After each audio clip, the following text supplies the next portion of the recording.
So you have probably heard the phrase, you create your reality, right? But if that's true, why does your life still look the same? So a month ago I made this video called My Biggest Mistake Doing Dr. Joey Dispenza's Meditations. And it blew up. Over 85,000 views, nearly 500 comments from people saying, yeah, that's me. I'm trying so hard, but nothing is happening. So in this video, I'm answering that question once and for all. And I will show you exactly how to manifest the thing you want when you make these 10 important shifts. So let's start with the most important one.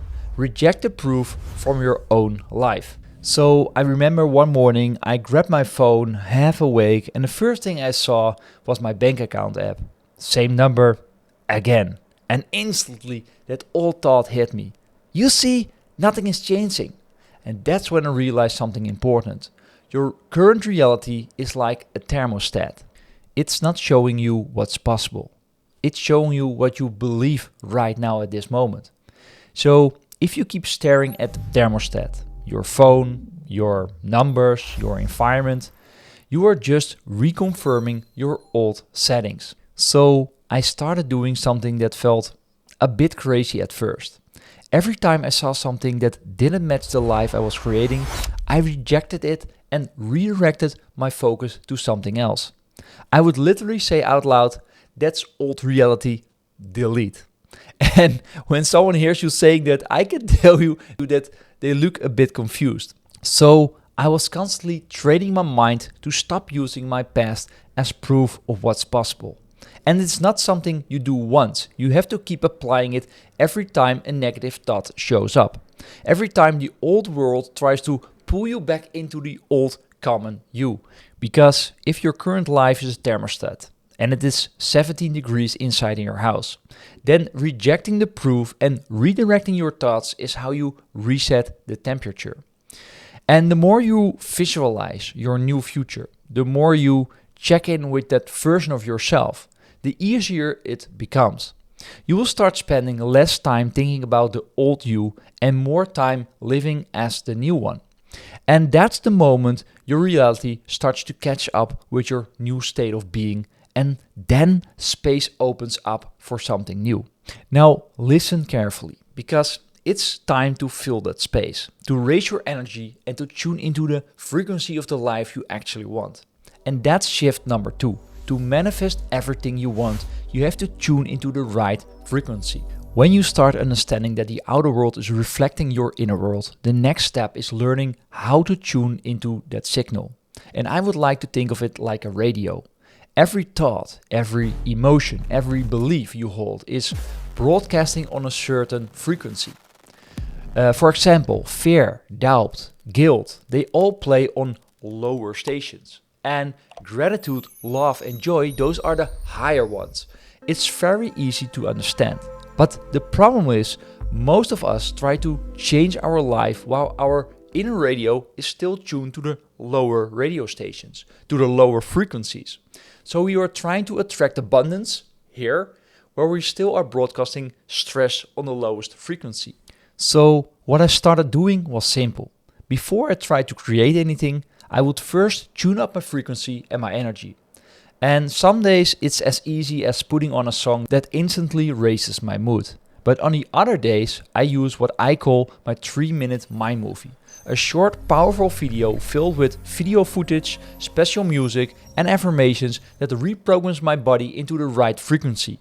And if you are interested, you can download your own version in the description below the video. It's the same process I use to shift my energy fast and manifest love, money and the freedom I want into my life. Okay, let's move forward. When I feel that shift, that calm, powerful, grateful state full of love, that's the moment to set intentions, to visualize, to create, to do anything you want.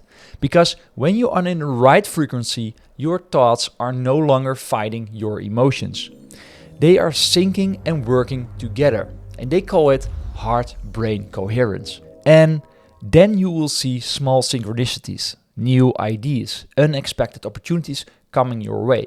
And that's the universe answering your new frequency. So make it your daily practice to check in with your own frequency. Ask yourself, what station am I on right now? If it's stress or fear, then breathe in and out slowly. You move a little bit and you shift your focus until it feels lighter. Because when you tune into the higher frequency, everything else, your thoughts, your actions, your reality, automatically follows. But here's the thing, even when you are tuned into the right frequency, the signal you are sending still depends on the story you believe about yourself. And most of those stories were written a long time ago, right?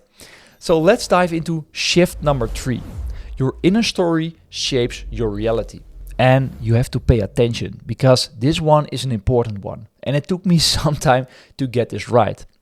One of the biggest things I learned about myself is that it doesn't matter what happened in my childhood, what happened in my past. It matters what story I tell myself about my past. That is important. You know, everyone have a past with something what was happened to him or her.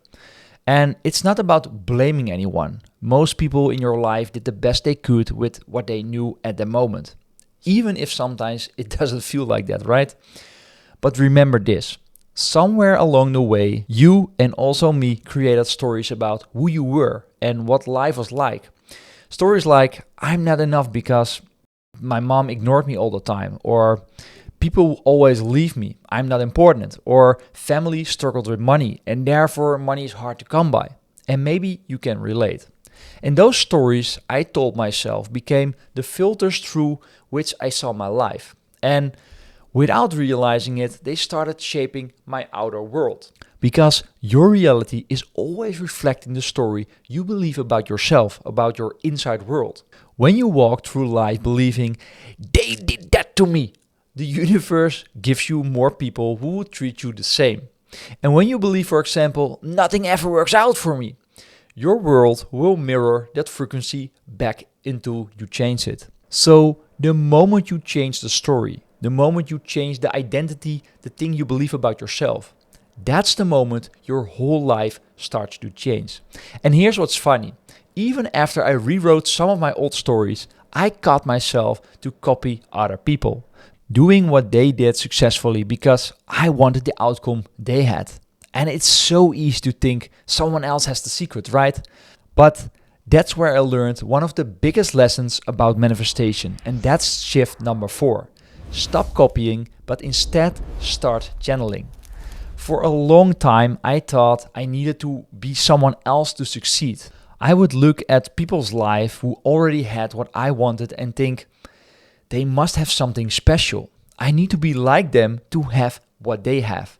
So I tried to copy their routine, their tone, even build a business that didn't fit who I really was. But the more I copied, the more I felt disconnected from myself. It was like I was losing my own frequency. And then one day it clicked. Every time I tried to become them, I stepped further away from me.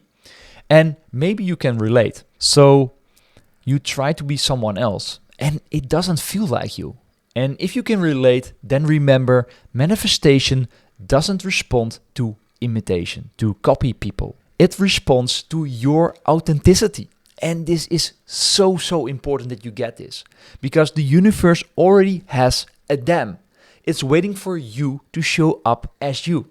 So every person carries a unique energetic signature, your own vibration, your own blueprint. But when you try to copy someone else, that clear signal turns into noise. It's like a radio station trying to broadcast on 2 stations at once, and the signal gets distorted. Because the moment you express your true authentic self, everything starts to flow easier. You stop pushing and you start aligning. And that's when manifestation begins to work for you and not against you. And once you start living from that authentic place, the next question becomes, how do you stay in that energy? Because the fastest way to embody your true self is really to feel it. And that's shift number 5. Tap into the feeling state. When I first started manifesting, I kept wondering why nothing was changing. I was doing all the right things, meditating, visualizing, repeating affirmations. But deep down, I was still waiting for proof. I would finish my meditation and then check my phone, my bank app, my messages. And the moment I didn't see results, I would think, man, it is not working. And that's when I realized something that changed everything. I was only thinking about my desire instead of feeling it. And as you know, thinking is the language of the mind, but feeling is the language of the body, is the language of your subconscious mind. And if you really let this sink in and you really get this, and this took me a long time, then you will understand that the moment I started focusing on the feeling, everything started to shift. And at first it was difficult because it felt fake. My mind said, you are just pretending. But then I treated it like workout. Every time I felt that emotion deep in my body, even for 5 or 10 seconds, I was just training my nervous system, just like going to the gym. It's about showing up again and again and again until that feeling becomes your natural state. And that's the difference. And therefore, feeling is really powerful. But here's the challenge. Every new day, there will be new moments that your mind tries to pull you back into the old you, right? And if you don't interrupt that loop, your body will default to yesterday's energy. And that's the shift number 6. Interrupt the loop because the biggest block isn't your desire, it's your daily repetition. And we all know this. Most people live in fight-flight modus every day without even realizing it. And you also know that you cannot create from a state and a body that thinks it gets hunted by a tiger. So think about it, how most of your mornings start. The alarm goes off, you grab your phone, and then you scroll through your messages, you check your notifications, and you open your email. And within minutes, your nervous system is already in the same stress pattern as yesterday, right? That's not creation, that's survival. And believe me, I have been there a lot of the time. So here's how I changed that pattern. And honestly, sometimes it can feel hard because your phone gives you instant gratification. So it's important to do one thing different the moment you wake up. Don't reach for your phone. Sit up, close your eyes, and breathe. Slow your breathing down until it feels calm and steady. Slow your brainwaves down. Even 2 or 3 minutes of box breathing can shift everything. And if you don't know what box breathing is, I explain it in this video. So when you have finished your breathing and your heart rate slows down, then you move into your meditation. But then after that meditation, that's the most important part of the day where you have a choice. Because you know that feeling, right? You meditate in the morning, you feel amazing, and then one message or one stressful call and bam, everything is gone. And that's why the next thing is so powerful. You are going to learn how to anchor calm right into your body, and that's shift number 7. Anchor safety into your body. And this part is very powerful. And they use this technique also in hypnosis as well. Because when stress shows up, and it always will, you need a quick way to remind your subconscious mind that you are safe. So think of it as building a reset button inside your body. So the best thing to do is to pick one simple physical hand gesture, and I always like to use a hand on my heart gesture to connect to my heart really fast. So if you picked one hand gesture, use your hand gesture every time you feel safe or grateful or relaxed, and then picture one beautiful moment in your life. Laughing with someone you love, your spouse, or watching a sunset with your loved one, or feeling proud of yourself. And then feel that warmth spread through your chest while holding that gesture. And soon that hand gesture becomes your shortcut back into alignment, even in chaos. And that's the moment you are literally programming safety into your body on command. And over time, your body learns, when this gesture happens, I can relax. So the next time stress hits you, don't spiral. You touch your anchor, breathe in, breathe out, and your nervous system instantly starts to calm down. So anchoring safety helps your body to relax. But if your mind keeps on racing, you are still split into 2 directions. And therefore it's important that you know how to quiet that overthinking side of your brain so you can actually manifest the life of your dreams. And that's shift number 8. Shift from thinking to feeling. This is one of the most common challenges I see, especially if you are a left brainer like me. And that is this. The left brain loves to analyze, they love to plan, love to measure progress, right? And that's an awesome trait that you can use in many things in your life. But it also makes it hard to get your brain in lower frequencies like beta, in slower brainwaves. So even when you meditate, there is that voice that says, am I doing this right? Why don't I feel anything yet? What if I'm wasting my time? And we all know that overthinking kills manifestation because you are constantly analyzing and your mind is in charge. But manifestation happens when your mind and your heart are in sync, right? And that's why Neville Goddard always said this: the secret is in the feeling. And I see this so many times that people are asking, am I doing this right? How should I do this? And what about this? And what about that? And then I always say, stop and trust your inner guidance. Put your hand on your chest. Feel your breath. Feel your heartbeat. And noticing air moving into your body, in and out. And every time you move into your body, you drop deeper into your subconscious. And that's the place you want to be. So keep yourself out of your head. Help your mind to quiet down by slowing down your breathing and by counting your inhales and your exhales. Because when you are doing this, you will notice something powerful, and that's this. When you are counting, you cannot overthink. And if you don't believe me, give it a try. So practice this enough and you will get better at it. And soon you will find yourself thinking less and feeling more. And that's the place where manifestations becomes natural. But even when you quiet your mind and start feeling, there's still one more voice that loves to sneak in, the voice of doubt, right? Learning how to deal with that voice is what changed everything for me, and that's shift number 9. Believe when it feels impossible. Because when I started this whole journey years back, I didn't fully believe in my desires. I would sit down to meditate, and there was always that little voice in the back of my mind whispering, this is not going to work. You have tried this before. Man, you are wasting your time. And for a long time, I thought that voice meant I was doing something wrong, that real manifestors didn't have any doubts. But later I realized that voice wasn't my enemy. It was just the old version of me trying to protect me. It was my past identity saying, stay here where it's safe. Don't look any further. And once I understood this was a part of the process, everything started to change. Because then I stopped trying to silence the voice. And instead, I stopped obeying it. I would hear it. I would say, yeah, it's okay. And keep on going. And every time you choose the new thought and new feeling, you are training your body to trust the unknown. And that's the most important part and the hardest part as well. And I like to use this metaphor. Think of it like lifting weight in a gym. The first few times it shakes your hands and you are not strong enough yet. But each rep, each time you practice, you make that muscle stronger. And one day, without even noticing, you realize that voice that once said this isn't going to work, it has gone. It is easier, right?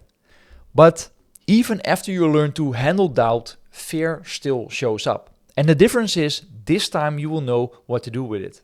And it brings us to the final step, shift number 10. Face your fears. The hardest part about change isn't visualizing your dream. It's facing the fears that surface when life tests you. You wake up feeling abundant. You did your visualization. You really feel it, grounded, powerful, unstoppable. But then you open your computer and you see a bill, $22,000 more than you expected. What? And within seconds, your analytical mind screams, Houston, we got a problem. And your heart starts racing and you start calculating how I'm going to pay for this. What if I can't cover my costs? And that is fear. It's your survival system doing what's designed to do. Keep you safe by pulling you back into the familiar.